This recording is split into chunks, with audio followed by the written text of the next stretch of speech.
Y continuando con el programa del día de hoy, Siempre presentamos a la las señora luces. Sara Mackenzie, gerente de investigación del Centro para la Responsabilidad Social de la Universidad de Queensland, y al señor Gerardo Castillo, profesor asociado de la Pontificia Universidad Católica del Perú, para dar la conferencia Nuevos enfoques y tendencias en la gestión social de la estrategia a la medición de la performance. Para su información, la conferencia se replica en la sala Luis Tucumine Adolfo Médico. A continuación, los invitamos a iniciar su presentación, pero no sin antes leer una breve reseña de su currículum. Sara Mackenzie es una profesional del desarrollo internacional con amplia experiencia en África y América Latina. Ha trabajado mucho en sociedad civil y organizaciones no gubernamentales, especialmente en el ámbito de agua, saneamiento e higiene. Ha residido en Burkina Faso durante 5 años. Sara comenzó a colaborar con empresas de exploración minera en 2011, en pleno auge del sector de extracción de oro en el país. Desde entonces ha trabajado con otras empresas mineras y de exploración en Botswana, Burkina Faso, Costa de Marfil, Liberia y Níger. Sus actuales áreas de especialización incluyen la participación comunitaria, el desarrollo comunitario, la inversión social y el género como tema transversal. Desde su incorporación al Sustainable Minerals Institute, Sara ha trabajado en proyectos de investigación en diferentes países y en el desarrollo de capacidades gubernamentales. Ha participado en programas de formación sobre relaciones comunitarias en Australia, México, Chile y Perú, y en el desarrollo de la oferta de formación profesional en línea del Center for Social Responsibility in Mining, dirigiendo la clase magistral en línea sobre relaciones comunitarias en la exploración. También colabora estrechamente con el director del centro en programas de trabajo estratégico. Sara es licenciada en Español e Historia por la Universidad de Auckland y posee un máster en Gestión para el Desarrollo por la Open University del Reino Unido. Domina el francés y el español, lo cual va a ser una enorme ventaja para la reunión que nos acoge el día de hoy, porque su presentación es en español. Nos acompaña también Gerardo Castillo. Él es profesor de la especialidad de Antropología de la Pontificia Universidad Católica del Perú. Es antropólogo y geógrafo que recibió su doctorado en la Universidad de Queensland, Australia. Con 30 años de experiencia, su labor académica y profesional examina los procesos de modernización y cambio que experimentan poblaciones rurales en contextos de desarrollo minero. Además de numerosos artículos especializados, ha publicado el libro Local Experiences in Mining, of Mining in Perú, Social and Spatial Transformation in the Andes. Y junto con Matthew Himley y David Bertrand, es editor del volumen Mining, Mobility and Social Change in the Global South, Regional Perspective, de pronta aparición. Actualmente es director del doctorado en antropología y coordinador del grupo de investigación de antropología de la ciudad de la Pontificia Universidad Católica del Perú e investigador asociado honorario del Center for Social Responsibility in Mining de la Universidad de Queensland. Es un honor realmente tener a estos dos presentadores y también un lujo. Nos van a dar una perspectiva complementaria, una mirada global y también una mirada más aterrizada en Perú, pero también con una perspectiva internacional precisamente de estos temas que son de gestión social, que siempre son un reto porque se desarrollan en espacios de gran complejidad. Y como se señaló en varias de las conferencias a lo largo de estos días, estamos atravesando tiempos de rápida transformación. Entonces, entender estos temas de complejidad y estas posibilidades de entenderlo de otra manera nos ayudarán a ver las cosas de una perspectiva distinta, diferente e innovadora. Por favor, Sara, ¿nos acompañas con tu presentación? Gracias, Miguel.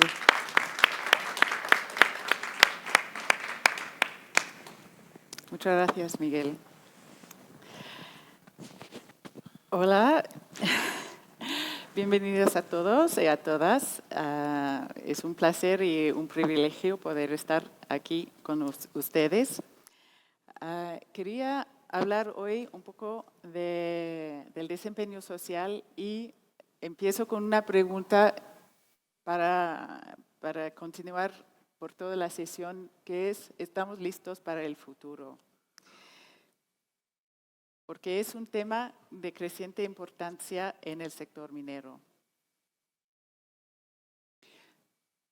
Quería rápidamente presentar de dónde vengo. En la Universidad de Queensland, the Sustainable Minerals Institute tiene como objetivo de ayudar al sector minero a contribuir a un futuro más sostenible a través de la búsqueda de nuevas tecnologías, mejorar gestión del ambiente, medio ambiente y también una mejor gestión de la higiene y seguridad. En el centro donde estoy yo, con mayor responsabilidad social. Y también estamos, como todo el sector, intentando romper los hilos entre las distintas áreas con programas transversales de investigación.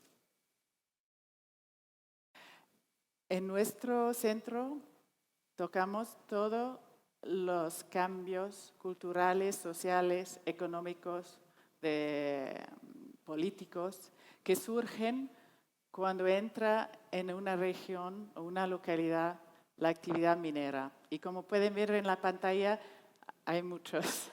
Los temas, eso es solo una selección, desde temas de patrimonio cultural, pueblos indígenas, conflicto, desarrollo territorial. Hay tantos temas. El tema de hoy se basa en un trabajo que hicimos hace un par de años y que continuamos a trabajar en ello, de mirar no solamente el desempeño social como algo que se hace, pero también cómo se organizan las empresas adentro para poder hacer ese trabajo. Y entonces empezamos reflexionando sobre las brechas en el desempeño social, por qué las cosas pueden no funcionar. Hicimos un estudio de 10 empresas mineras globales para ver cómo se organizan, no lo que hacen, cómo se organizan adentro para el desempeño social. Y terminamos produciendo un documento proponiendo unas bases para establecer un desempeño social efectivo en el sector minero. No cabe duda que en el mundo se enfrenta a algunos de sus mayores desafíos hasta la fecha. Estamos viendo una creciente inestabilidad política, impactos crecientes irrefutables del cambio climático, y acabamos de vivir el primer pandemia global en más de un siglo. Y los impactos de estos desafíos se sienten de manera injusta y desigual. Y estamos viendo un aumento en el activismo social en todo el mundo a medida que aumenta la desigualdad. Entre otras cosas, para enfrentar algunos de esos desafíos globales, la comunidad internacional está pidiendo una mayor colaboración entre todos los actores y ha establecido objetivos ambiciosos, incluidos, por ejemplo, los 17 Objetivos de Desarrollo Sostenible. Y ha llamado a una acción rápida para descarbonizar, para frenar y mitigar los impactos del cambio climático. Y hemos hablado mucho esta semana de lo que está impulsando a los gobiernos, la industria y la sociedad civil a tomar medidas para apoyar una transición hacia la energía renovable. Y claro, la minería tiene un papel clave que desempeñar, ya que necesitaremos más minerales y metales para, de un lado, lograr estos objetivos ambiciosos de desarrollo sostenible y del otro, hacer la transición hacia fuentes de energía renovable. Pero los desafíos sociales y ambientales de extraer estos recursos nunca han sido tan altos y las expectativas de las partes interesadas están creciendo. Y la complejidad, vamos a hablar mucho hoy de complejidad, del contexto en que se desarrolla la minería, solo intensificará. Y las empresas mineras deben desarrollar una capacidad significativa en el desempeño social para reducir la exposición al riesgo de sus operaciones y sus comunidades y aprovechar las oportunidades para contribuir al desarrollo y la creación de valor. Hablando del desempeño social, quería empezar con algunas definiciones y hablar un poco de las brechas que hemos notado. Tengo aquí una definición porque es más que relaciones comunitarias o inversión social. El trabajo comunitario y de desempeño social en la industria minera global se define por las interacciones, actividades, comportamiento y resultados de una empresa con respecto a las comunidades locales.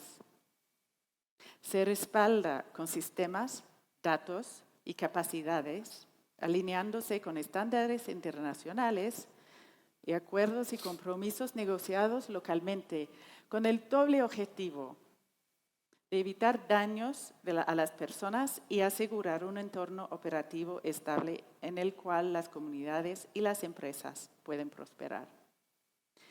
¿Y dónde ocurre? Bueno, hablamos de la interfaz entre comunidad y empresa.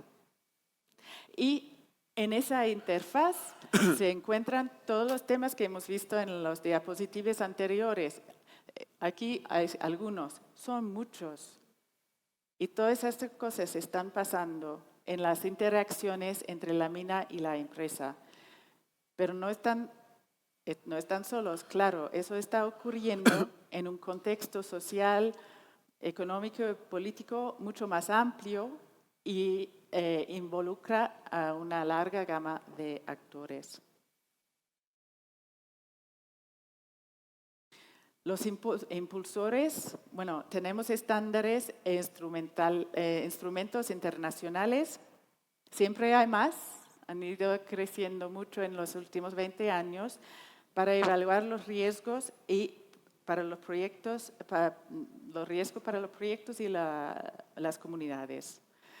Leyes y sistemas nacionales también piden cosas como evaluación de impacto social o una distribución de beneficios. E incluso esta semana he visto que estamos hablando de sistemas nacionales que también están aumentando sus requerimientos. Hay las expectativas de las comunidades que, claro, quieren y deben tener una participación justa de los beneficios y esperar que las empresas se actúen de manera responsable. En caso contrario, pueden oponerse a los proyectos. El cambio social y tecnológico, bueno, en el nivel social estamos siempre más conectados con los medios sociales y con la tecnología, entonces las comunidades están cada vez más informadas, pueden comunicarse mejor y también dentro de las compañías la tecnología está cambiando cómo trabajamos y la demanda en mano de obra. Y un buen desempeño social es esencial para que las empresas se adapten a esos cambios. Para hablar un poco de las brechas, y creo que nada de eso va a ser nuevo para la gente en esta sala. Riesgo social. Vemos un énfasis sobre el riesgo para la minería desde la comunidad, en lugar de un énfasis del riesgo que impone la minería en la comunidad. Un enfoque basado en la idea de obtener un permiso, como si se pudiera obtener y luego pasar a la fase siguiente, impide un conocimiento profundo y continuo del contexto social. Eso lo veo mucho. Buenas obras es responsabilidad social, pero utilizar la inversión social como un intento de pacificar a las comunidades no funciona porque no puede compensar los daños causados. también vemos una confusión entre relaciones comunitarias y relaciones públicas. Relaciones públicas es para proteger la reputación de la empresa. O a menudo entiendo, tenemos que mejor vender nuestra historia. Tenemos que mejor vender lo bueno que somos. Pero eso impide un enfoque que es para profundizar justamente un conocimiento de esa complejidad local que mencioné antes.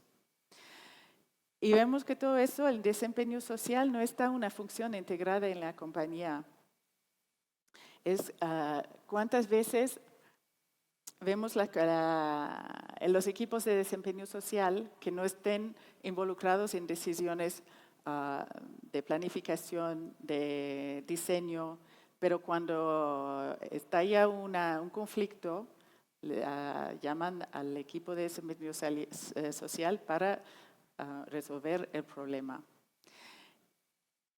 Y esa subestimación del valor que pueden aportar en el día a día significa que cuando haya crisis económica y hay que reducir costos, suelen ser los de desempeño social o inversión social que sufren en primer lugar.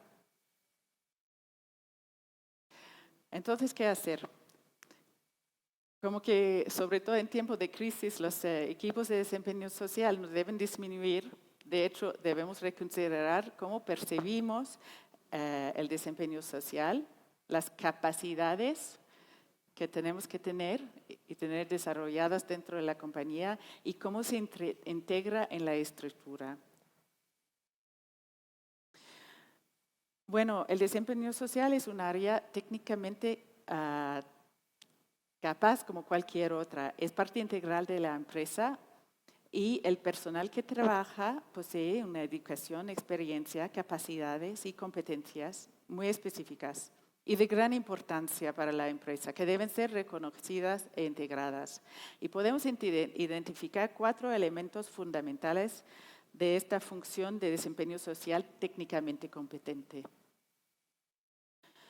Los especialistas de desempeño social tienen que tener un conocimiento integral del negocio y sus posibles interacciones e impactos en los aspectos sociales.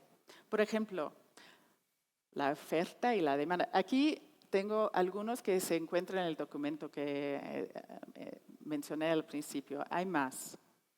Pero toma un poco como ejemplo la oferta y la demanda. Una reducción en la demanda puede resultar en una reducción de los precios y la necesidad de reducir costos o suspender operaciones.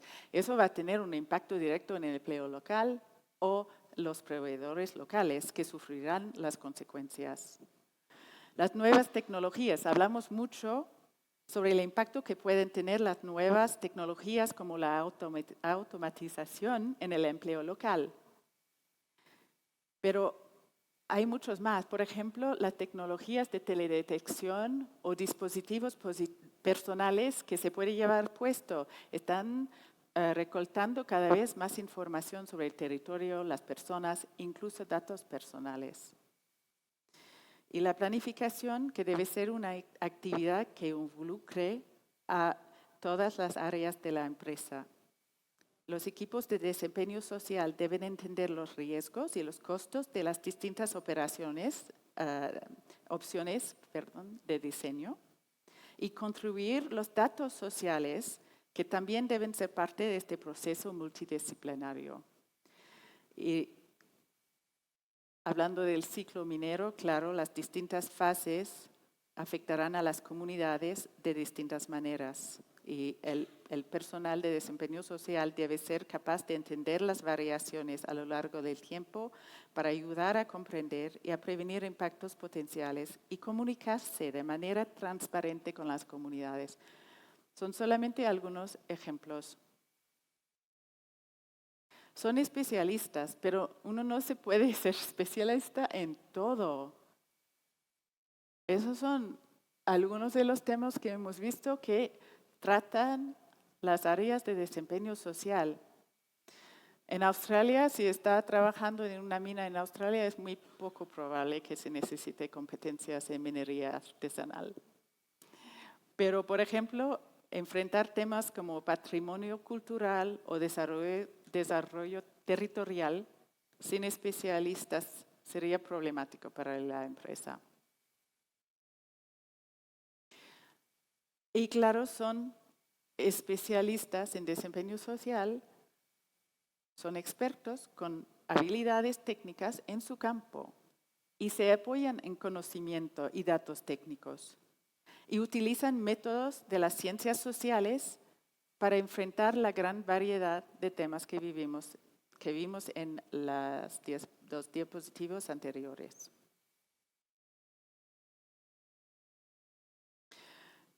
Diría que esto de los 4 es casi lo más importante. Tienen que tener capacidad de influir adentro de la compañía. Tienen que ser integrados en el negocio a todos los niveles. Ser valorados por las otras áreas. Ser incluidos en discusiones y decisiones. Y tener la capacidad de influenciar las decisiones de planificación de operación minera, de gestión de riesgos. Esos son los 4 elementos fundamentales para tener a una área técnicamente competente. Pero también hay la cuestión de la organización interna. Y sin entrar en organigramas o esquemáticas de cómo organizarse al interior, podemos pensar en 3 principios. Que el área, como se constituye dentro de la compañía, tiene que poder demostrar compatibilidad, tiene que contar con recursos adecuados, acorde con el contexto y poder ser ágil. El área de desempeño social debe ser compatible con la configuración operativa de la empresa y poder apoyar las otras áreas. Por ejemplo, si se propone desarrollar un proyecto en una zona donde haya pueblos indígenas, la empresa debe asegurarse que tenga las personas dentro del área de desempeño social con experiencia y competencia en el trabajo con pueblos indígenas. Tiene que tener, ya lo hemos dicho, capacidad de influir. Pero diría, como área, tiene que también que tener el poder de contrarrestar. Las funciones, por ejemplo, contrarrestar cuando haya posibilidad de causar daño. Y las funciones que quieren acceder a tierras, por ejemplo, más rápidamente. Lo importante sería tomar más tiempo, pero asegurar el acceso de una manera que permita mantener buenas relaciones en el futuro. Y aquí vemos, por ejemplo, que el área de desempeño social debe ser consciente de otras consideraciones del negocio, como el impacto de un aumento en el precio de los metales, que va a querer que vayamos más rápidamente, como lo estamos viendo con la transición. Y esto puede impulsar esa aceleración, pero es necesario debatir la estrategia con una visión a largo plazo, teniendo en cuenta los impactos sociales. Y además, claro, tiene que ser compatible con el contexto externo y tener un conocimiento profundo de las vidas y actividades de la comunidad y cómo están siendo impactados por la minería. Cuando hablamos de asignación de recursos proporcional a la magnitud del reto, debe contar con equipos a todos los niveles. Por ejemplo, se puede tener un equipo, como hemos dicho, de personal muy competente, pero si a los niveles más altos no hay esa sensibilidad, conocimiento de los retos, de los objetivos y del problemático, quizás no se tomen las decisiones para acordar los recursos necesarios. Y entonces, el segundo punto, si no tiene los recursos necesarios, y no sé, yo he visto equipos de relacionistas que tienen que gestionar 50 comunidades, son 3 y tienen un vehículo, que el área de medio ambiente muy a menudo les toma prestado.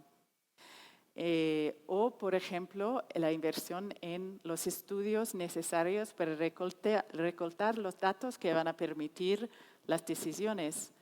Si estamos en una zona de escasez de agua, se invierte el dinero en los estudios de la cuenca, de hidrogeología, de la calidad del agua, pero también necesitamos saber el lado social, quién utiliza esa agua, quién depende del agua para sus actividades quizás de subsistencia. Entonces, esos son datos que se necesitan para tomar las buenas decisiones operativas. Y, claro, asignación de los recursos en proporción con los cambios que genera la mina. Y se puede que no haya pensado. Hablamos antes que la automatización puede reducir el acceso a oportunidades de empleo. Ok, muy bien. Pero ¿eso qué significa? Significa concurrencia dentro de la comunidad para trabajos cada vez cada vez menores. Y puede generar sentimiento antiminero o anti la compañía y puede estallar conflicto. Y mi último punto era agilidad. La compañía, junto con todas las áreas, incluso el área de desempeño social, puede tener la capacidad de anticipar y adaptarse a los cambios en el entorno, sobre todo en circunstancias tan inciertas que es la minería. Y lo importante es tener la capacidad de pensar en escenarios futuros y prepararse. Y podemos pensar quizás en los desafíos históricos, los pasivos. ¿Cuáles problemas pasados van a causar problemas en el futuro? Transiciones. Muy a menudo no se presta atención al cierre y piensa que no tendrá impacto social. Vamos a cerrar, nos vamos y la comunidad va a estar contento porque ya no estamos haciendo ruidos o generando polvo. Pero ¿cuáles serían los impactos del cierre en la comunidad? Y eso tenemos que estudiar y saber para poder gestionar. Y claro, cambios en las relaciones comunitarias. Es por eso que no queremos utilizar el término licencia social para operar, porque tantas cosas pueden cambiar el sentimiento de la comunidad, que sea la manera de gestionar la compañía como cosas externas a la compañía. Y hay que ser atentos y poder reaccionar rápidamente y con agilidad. Entonces, en Perú se encuentran frente a todos los desafíos mencionados: cambio climático, desigualdad, conflictos sociales, inestabilidad política. La industria minera tiene un impacto significativo en los recursos locales compartidos, el patrimonio cultural, los derechos de los pueblos indígenas, el tejido social. Entonces, la pregunta es si están las empresas, yo diría, en todo el mundo. Quizás vamos a continuar con la pregunta si en Perú están preparadas, si tienen la capacidad del desempeño social para enfrentar los desafíos de hoy y del futuro. Muchas gracias.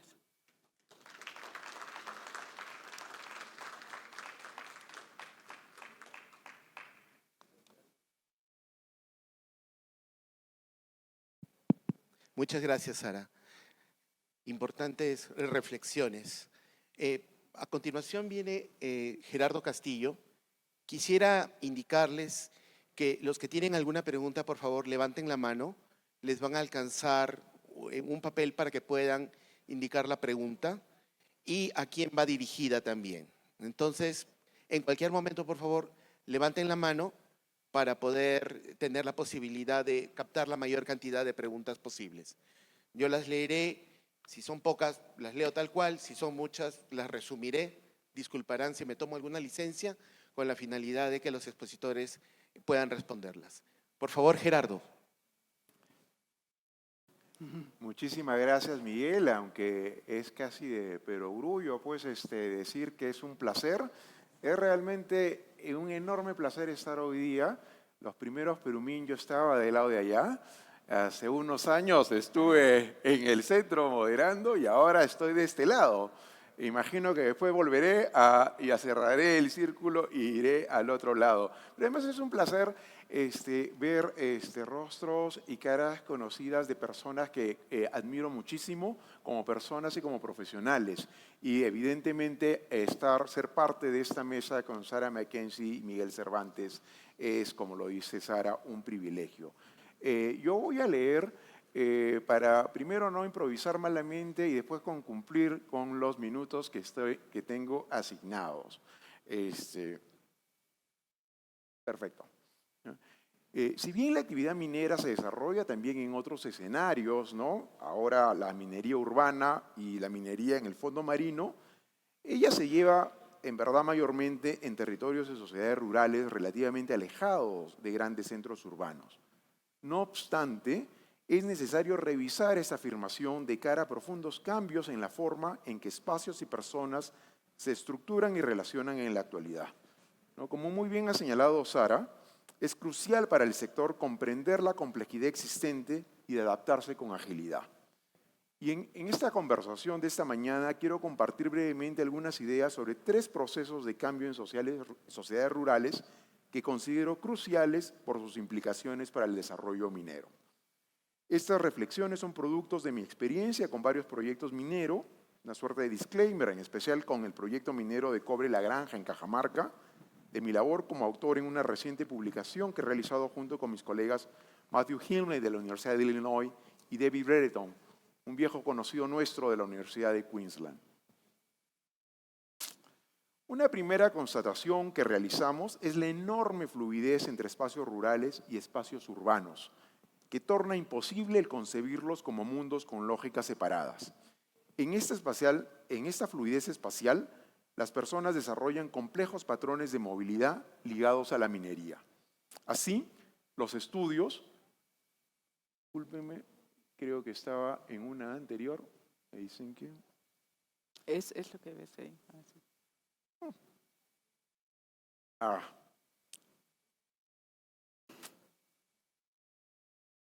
Vamos uno con calma. Ahí están los estudios.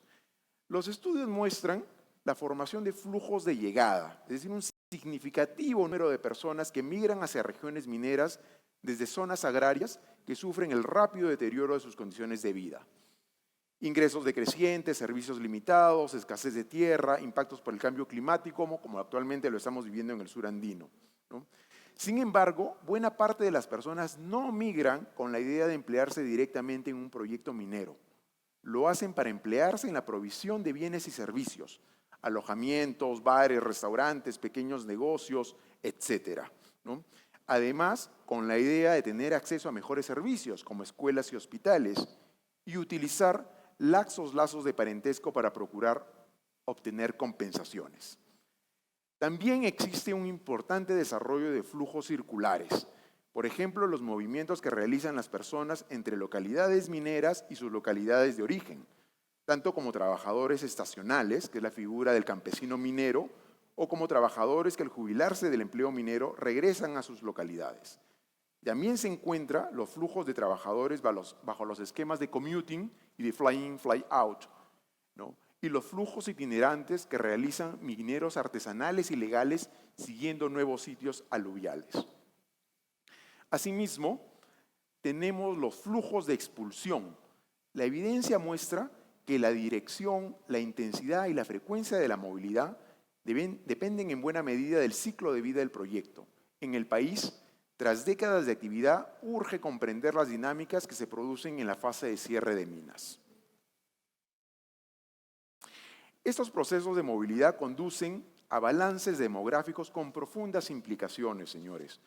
Por ejemplo, al atraer mayormente a jóvenes hombres, las zonas mineras se masculinizan, mientras que en las áreas de expulsión predominan niños, mujeres y adultos mayores. Además, son las personas con mayores niveles educativos las que tienden a movilizarse más y en mejores condiciones. Evidentemente, estos desbalances demográficos conducen a pronunciados desbalances territoriales. Pero eso no es un fenómeno unidireccional de personas de áreas rurales migrando hacia centros urbanos o mineros. Lo que se tiene son estrategias espaciales múltiples, en las que algunos miembros de la familia permanecen en las ciudades, por ejemplo, los niños en edad escolar y sus madres, mientras que los adultos hombres se emplean en las áreas de influencia de los proyectos mineros. Se establece así lo que llamamos el fenómeno de la doble residencia, tal como lo practican familias de Michiquillay en la ciudad de Cajamarca o de Tintaya en Arequipa y el Cusco, ¿no? En mi propio estudio sobre la granja encontré que el 2022, o sea, ahorita, aproximadamente el 80% de las familias de la localidad mantienen una segunda residencia, principalmente en Chiclayo. Los ingresos ligados a la minería, que son obtenidos a través del trabajo con la empresa, con los contratistas o por la renta del alquiler de la tierra, facilitan el mantener estos arreglos residenciales. Entonces, estos múltiples y superpuestos procesos dan como un resultado un panorama social con actores diversos que poseen diferentes intereses, capacidades y, por tanto, estrategias.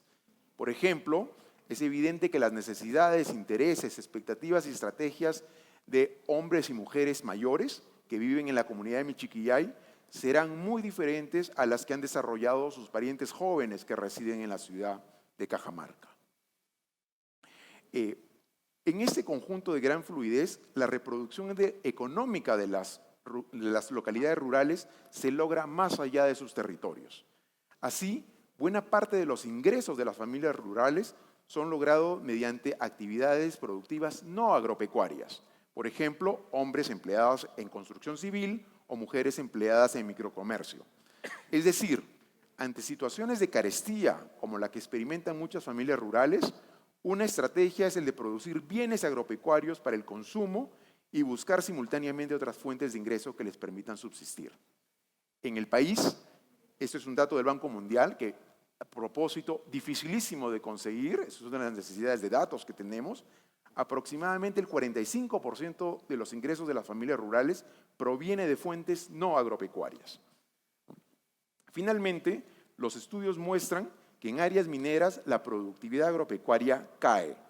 Eso se debe principalmente al desplazamiento de mano de obra del sector agropecuario con menos ingresos a otros sectores con mayores ingresos. Es decir, menos personas se emplean en la agricultura.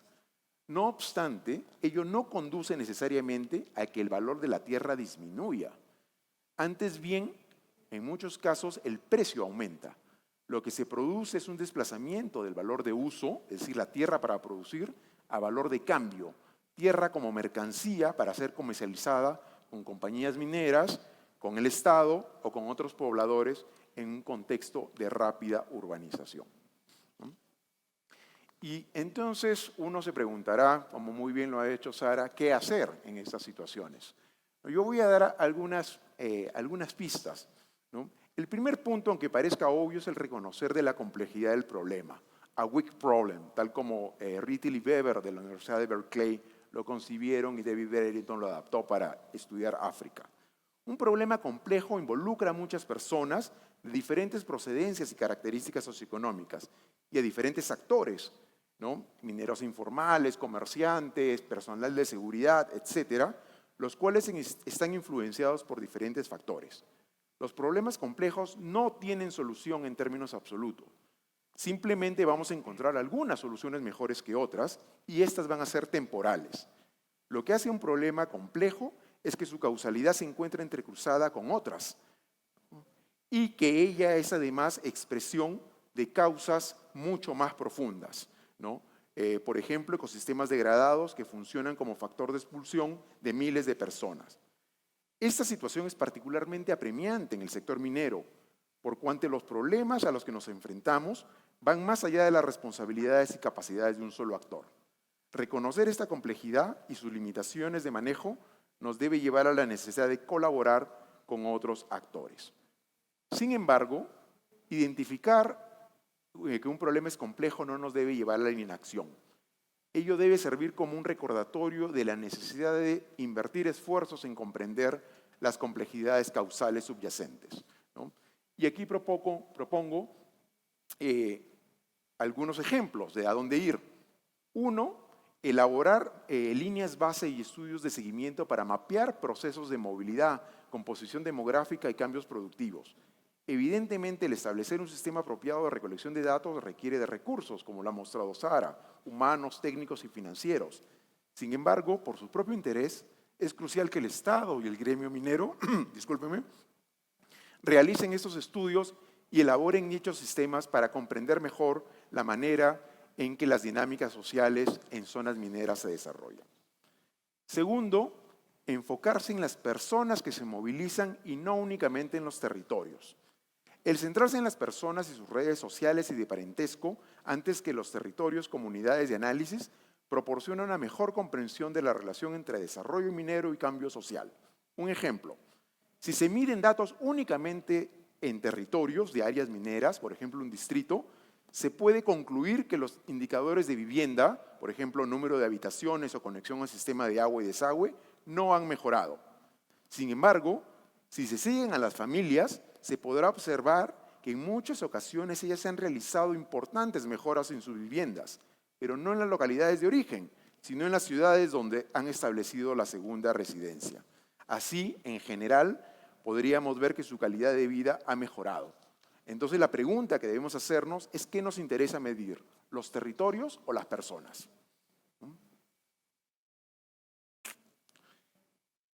Una opción frente a los retos que supone manejar flujos no controlados es imaginar un sistema tipo enclave, en que las áreas de explotación minera son aisladas de las poblaciones cercanas y, por tanto, trabajadores e insumos para el funcionamiento minero son trasladados desde localidades externas.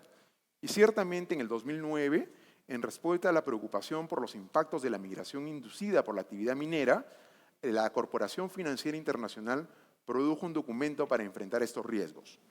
Este documento identificó estrategias para reducir los flujos de inmigración, reasentar localidades lejos de la mina, restringir acceso a las vías, operar minas vía aérea, asistir a los inmigrantes a reasentarse, ¿no? Como imaginarán, la gestión de los flujos de impactos exhibe pobres resultados. Pero otra opción, lejos de la anterior, es el reducir las trabas a la migración y trabajar hacia la creación de economías regionales más dinámicas, diversificadas e integradas. Y yo realmente creo que Arequipa es un buen ejemplo de las posibilidades de integración. El que el Congreso Perumín se realice en esta ciudad todos los años habla de la aceptación de la minería a pesar de las dificultades existentes. Ello es posible porque en la región existen importantes proyectos mineros, por supuesto, pero sobre todo porque la sociedad y el territorio arequipeños han sabido convertirse en un nodo regional de desarrollo que conecta muchos de los flujos de trabajadores y profesionales, capitales, insumos y servicios necesarios para la producción minera en todo el sur peruano, incluyendo, a pesar de sus efectos negativos, la minería informal e ilegal. Entonces, como corolario, en vez de intentar que las poblaciones se mantengan en sus localidades de origen, se debe alentar una estrategia doble. De un lado, mejorar las condiciones de vida para aquellas personas que se quedan y de otro, mejorar las capacidades de aquellos que se van. Ello tiene implicaciones prácticas importantes. Supone, por ejemplo, tomar decisiones sobre dónde construir infraestructura productiva para que no sean subutilizadas o, en su defecto, permanentemente subsidiadas. Y la necesidad de integrar territorios y poblaciones de manera más sostenible nos conduce a un reto último, el de construir una institucionalidad que funcione y sea legítima. Voy a hablar de dos niveles. A nivel de los gobiernos locales, es urgente la tarea de construir mejores arreglos institucionales en tres ejes. Primero, ampliar y fortalecer capacidades de gestión técnica, de gasto y de planeamiento, coordinación y supervisión de los gobiernos locales.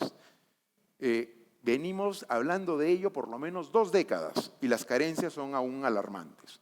Segundo, disminuir la fragmentación de las gestiones locales, tanto en términos territoriales, es decir, frenar la distritalización que pulveriza el gasto público y acrecienta la burocracia, y en términos temporales.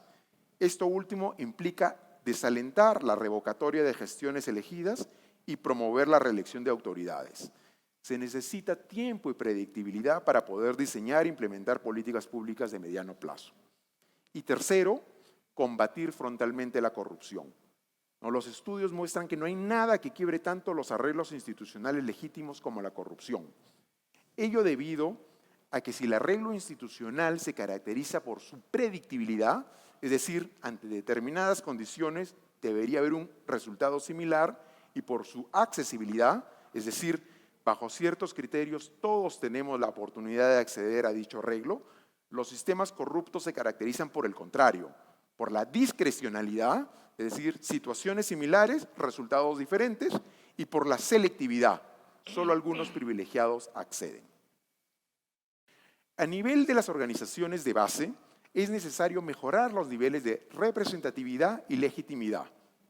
Cuando realizando mi investigación en Cajamarca, entrevisté a Paul Barnard, por entonces gerente de Relaciones Comunitarias de BHP, él me señaló que la experiencia en Antamina le mostró que la ronda campesina en Cajamarca jugaba un papel similar al de la comunidad campesina en Ancash y que ella articulaba en buena medida las relaciones sociales y políticas locales.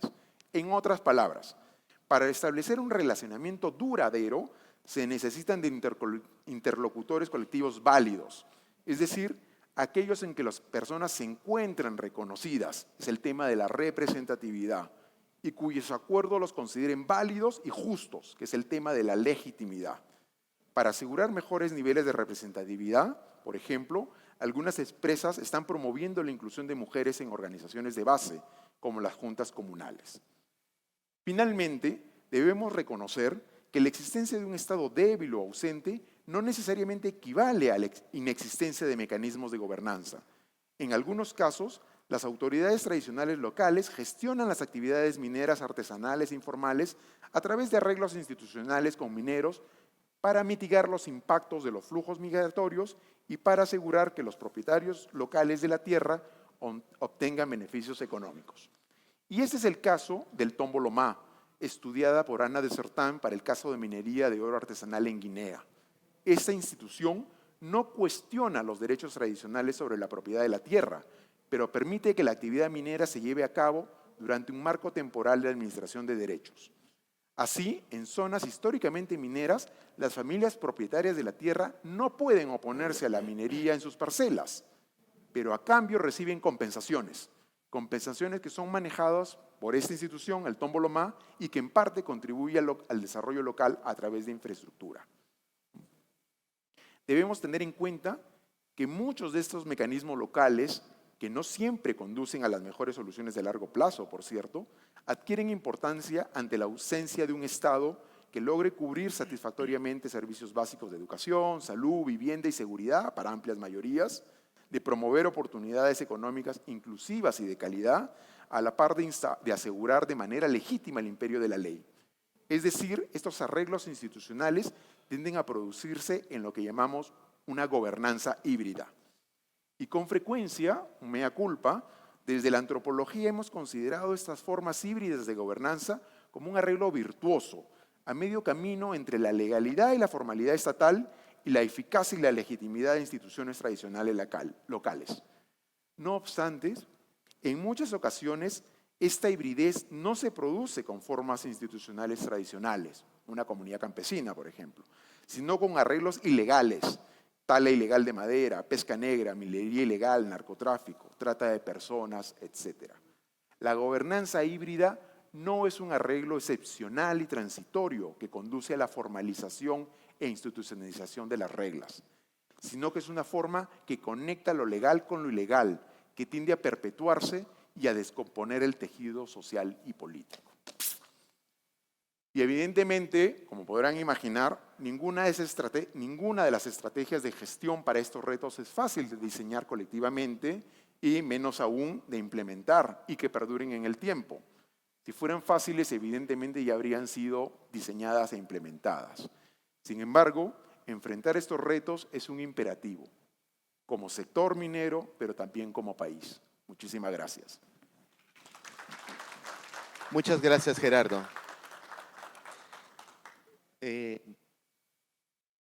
Me voy a tomar la libertad, ya que tengo el micrófono, de hacer una pequeña reflexión acerca de lo presentado por Sara y por Gerardo, que resulta ser muy valioso para nosotros. Creo que lo más importante en este escenario de gran incertidumbre que vivimos actualmente es entender la lógica de las cosas. Nosotros tenemos de que en aspectos sociales en minería hemos estado aprendiendo continuamente, es un aprendizaje que todavía está en marcha. El sector minero ha aprendido, pero también el Estado ha aprendido a gestionar estos temas. Las mismas comunidades también están aprendiendo a cómo lidiar mejor con los retos que genera la minería. Pero de una manera muy sencilla, lo que podemos decir es de que ya el entorno previo a la minería era complejo. Estos temas de migración son anteriores a la minería. Este tema de diversificación de medios de vida es anterior a la minería. Cuando la minería llega a un área, supone que la lógica de las personas que están allí son las que hacen uso de la tierra. Pero como bien ha señalado Gerardo, estos procesos migratorios generan una complejidad de medios de vida, lo cual nos debe hacer pensar cuál debería ser la inversión social, por ejemplo, de las empresas mineras. Deberían estar concentradas solo en un área, lo cual probablemente no tiene mucha lógica si es que las familias se diversifican y se mueven. Por otro lado, el desarrollo de la mina genera cambios, a su vez, a este entorno. Si no entiendes el entorno, menos vas a entender los cambios que generas. Para entender los cambios que se incrementan conforme la mina o el proyecto se desarrolla, necesitas una mayor profesionalización. Ese reto es el que Sara bien nos ha mostrado con la cantidad de capacidades que requiere el equipo de per se, pero la gestión interna no es solamente del área social. Requiere una coordinación entre áreas, requiere no solamente profesionalización del equipo social, sino influencia. La influencia solamente se logra si es que están en las áreas de planeamiento y toma de decisiones. Pero a su vez, eso no se da si es que esos elementos no permean en la cultura organizacional de la empresa. Así que ese es un proceso que se está dando, pero todavía estamos, digamos, casi en fases iniciales en algunos casos. Como si esto fuera ya de por sí suficientemente difícil, tenemos que estamos en una etapa de rápido cambio. Y eso lo han señalado muchas de las exposiciones, sobre todo la de los CEOs. No solamente tenemos cambios por tema de cambio climático, tenemos cambios tecnológicos acelerados, tenemos cambios relacionados con aspectos geopolíticos, el tema de la polaridad y pasar a la multipolaridad, mayor inversión de otros países, eso también genera retos y cambios. Entonces, si no estamos comprendiendo los cambios del entorno, cómo abordarlos dentro de la empresa, eso va a ser más difícil para prever cambios futuros que son de prospectiva, que tenemos que ir incorporando, porque si no incorporamos la prospectiva, no vamos a poder tomar las precauciones con el caso adecuado. ¿Qué es lo que nos indica esto? Que tenemos que ser más creativos, más audaces, no utilizar fórmulas que anteriormente hemos utilizado y que hemos visto que han fallado, probar cosas nuevas, como las que Gerardo ha estado mencionando, ¿no? Y para no generar la imagen de que quiero ser un expositor más, porque no es mi rol, quería hacer esta reflexión como un preámbulo a las preguntas. Originalmente se tenía pensado de que Sara iba a hacer un comentario de lo que Gerardo había mencionado y viceversa, para complementar ambas visiones, pero la verdad es que las preguntas están tan buenas que en el fondo van a generar exactamente el mismo caso. Y tienen una estructura interesante. La primera pregunta tiene que ver con temas de contexto y con un tema que curiosamente está en el corazón de la pregunta. El ausente es el Estado y la pregunta es precisamente la ausencia del Estado. ¿Cómo afrontar el reto de las relaciones de la comunidad con un Estado que está ausente? Y efectivamente, ¿no? si el Estado está ausente, ¿qué tanto el cambio de las empresas mineras puede hacer para revertir ese tema? ¿O qué tantos cambios que requieren arreglos institucionales se pueden hacer con un Estado que está ausente? O sea, la ausencia del Estado termina siendo un elemento clave dentro de las cosas que podemos hacer. Entonces, voy a leer las 3 preguntas para que hagan una reflexión mirando cada uno la presentación del otro. Esta pregunta era para los dos. La siguiente pregunta es para Sara, pero la verdad voy a tener el atrevimiento de planteársela a los dos nuevamente. Y está en el otro elemento, la gestión interna. ¿Cómo están alineadas las políticas internas de las empresas para abordar los 4 elementos que Sara mencionaba, que son elementos de gestión? Y la última pregunta es prospectiva pura. La automatización de la actividad minera hace que se reduzca la mano de obra no calificada en mayor proporción a la calificada. Y esto va a influir en las comunidades afectadas cercanas a los yacimientos, ¿no?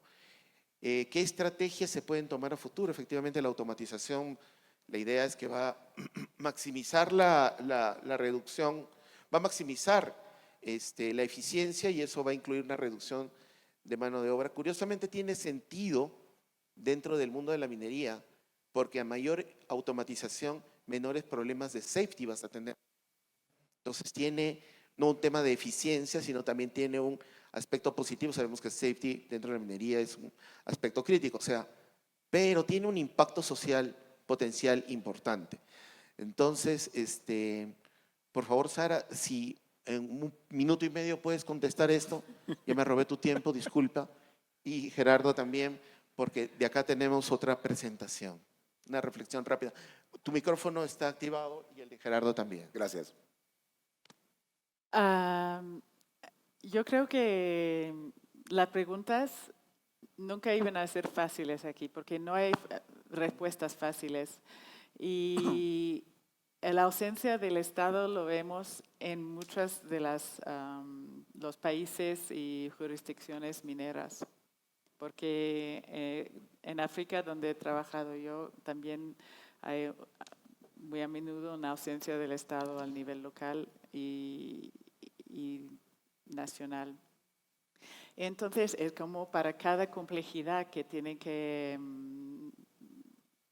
gestionar, es dotarse de las capacidades necesarias para realmente pensar cómo gestionarlo y diría, como dijo Miguel, de manera distinta, no haciendo las mismas cosas como siempre. Y quizás es para tener más personas que tengan capacidades sociales y de sociología para pensar en otras soluciones para poder trabajar conjunto con un Estado que, aunque sea ausente, está ahí. Entonces quizás es reforzar las capacidades que están ahí, trabajar para mejorar la situación para todos. Había una idea que surgió de una discusión cuando estamos hablando de la organización de las compañías mineras, y eso también responde a la otra pregunta, que es, tenemos a Chief Operating Officer, tenemos a Chief Financial Officer. Yo sé que Anglo American tiene un Chief Scientist. Y si todas las empresas mineras tuvieran un Chief Social Scientist.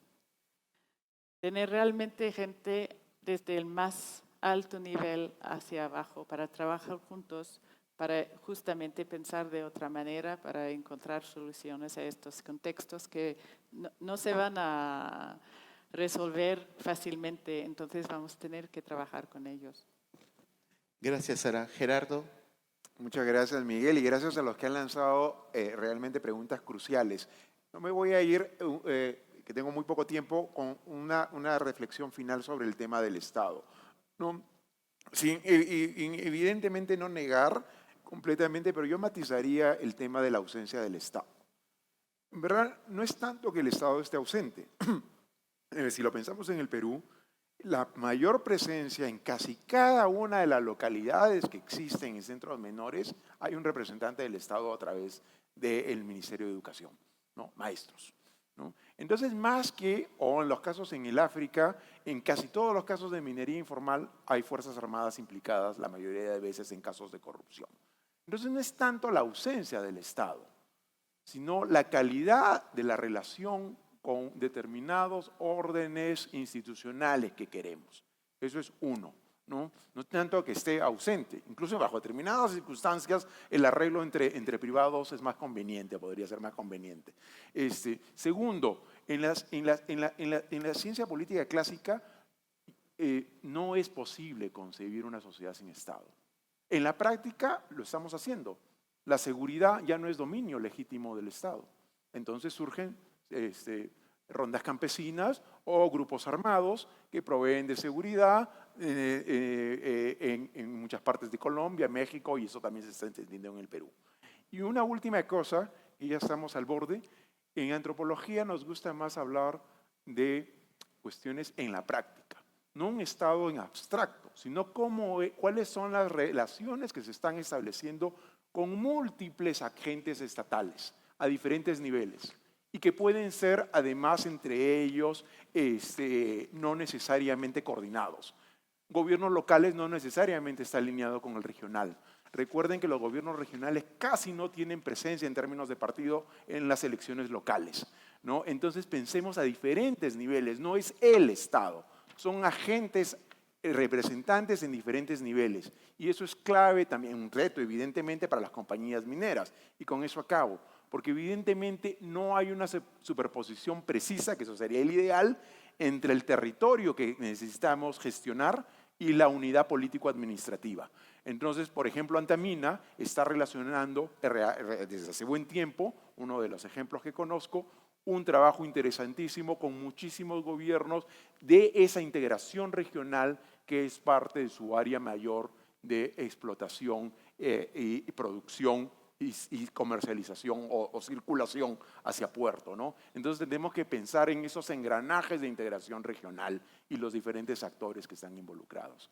Muchísimas gracias a todos. Muchas gracias a Gerardo, muchas gracias a Sara por esta magnífica presentación.